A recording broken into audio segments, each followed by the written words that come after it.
Hey everyone, welcome back to Tennis Picks and Bets on the Mayo Media Network.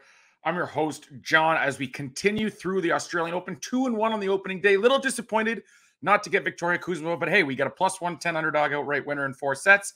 And Oscar Ota, as expected, absolutely cruises to victory against the young Chun Sin Sang. So we'll take it, and on we go to day 2. Before the picks, though, remember to like this video. Drop us a comment with your favorite bets from down under at the year's first Grand Slam in the early stages in the comment section. And hit that subscribe button.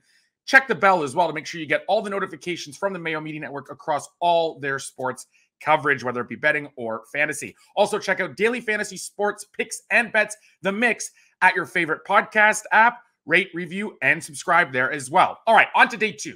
We'll start with the women, and we're going to begin with Jang on the money line, because I think this one is a really interesting matchup against Kovinic, someone who really struggled getting back into form.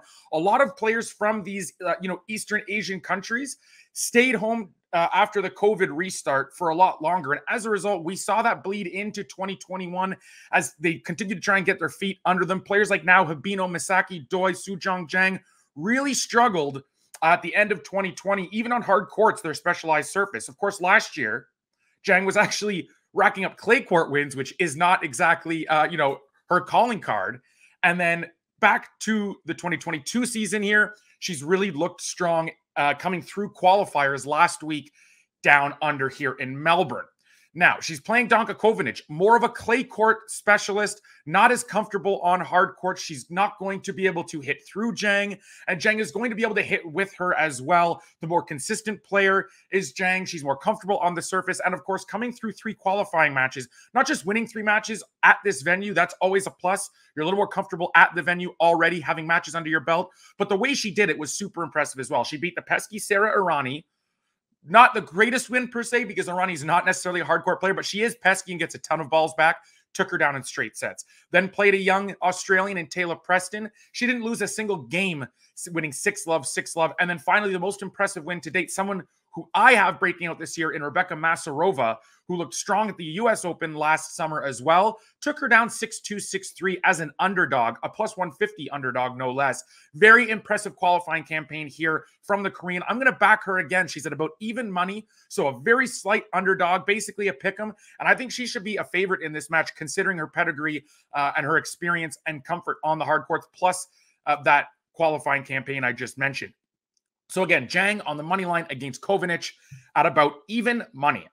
Secondly, sticking with the women's draw here, we're going to take Ludmila Samsonova under 19.5 games against Amina Bektas at minus 110. Look, Amina Bektas, the American, has come through this season, comes through qualies unexpectedly.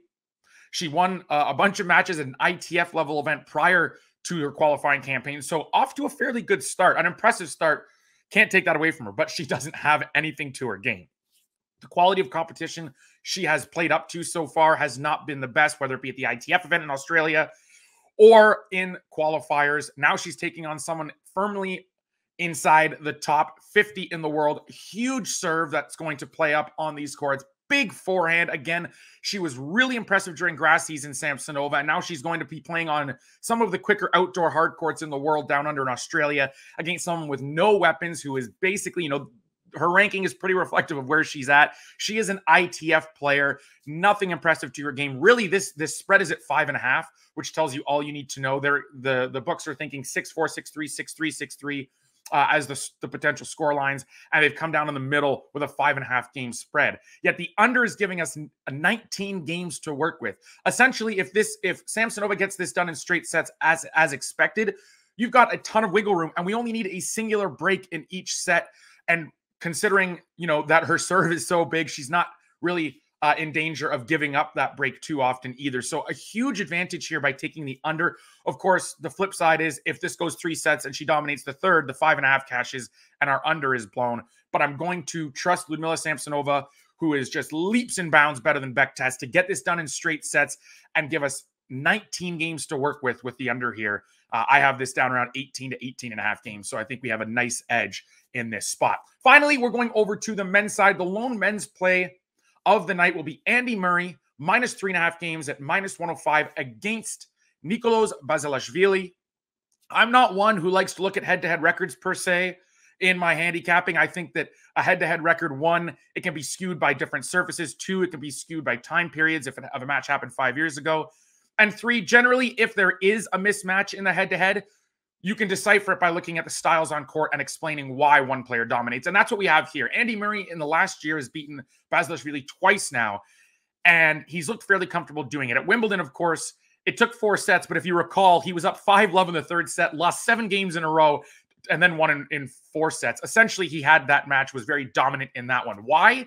He is a rock-solid player from the baseline, one of the all-time great returners. His serve is also a little bit better than I think people give him credit for. His height is gonna help with that. He can really come down on the ball. And of course, these quicker courts are going to help with that as well. Basilashvili, someone you can rush, and when he's rushed, he commits a ton of error. He does not know how to play with any margin for error.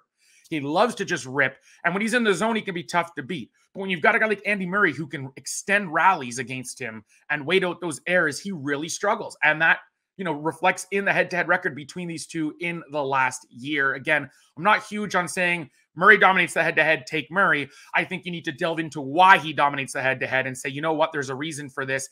And this spread opened at 4.5 games. It got bet down to 3. It's been back out to 3.5. I still think it's a 4.5 to 5 to 5.5 game spread, somewhere in that region.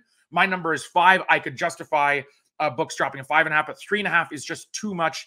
The market has bet this the wrong side. I think they're looking at a potential fatigue fade of Andy Murray, who went to the finals last week in Sydney, losing to Aslan Karatsev. We saw Karatsev struggle. We saw Kovinic struggle as well, right? He won a title in Adelaide. So the guys who did play long weeks last week haven't looked the best in their round-on matches. I understand that. I still think 3.5 games is a tad too low here, and Andy Murray deserves a bit more respect than that. So I'm going to take Murray minus 3.5 games at minus 105 as the third pick of the day. We'll be back tomorrow to discuss second round action from Down Under. Again, rate, review, subscribe at your favorite podcast app to Daily Fantasy Sports Picks and Bets, The Mix, and then subscribe to the Mayo Media Network YouTube channel as well. Thanks, guys.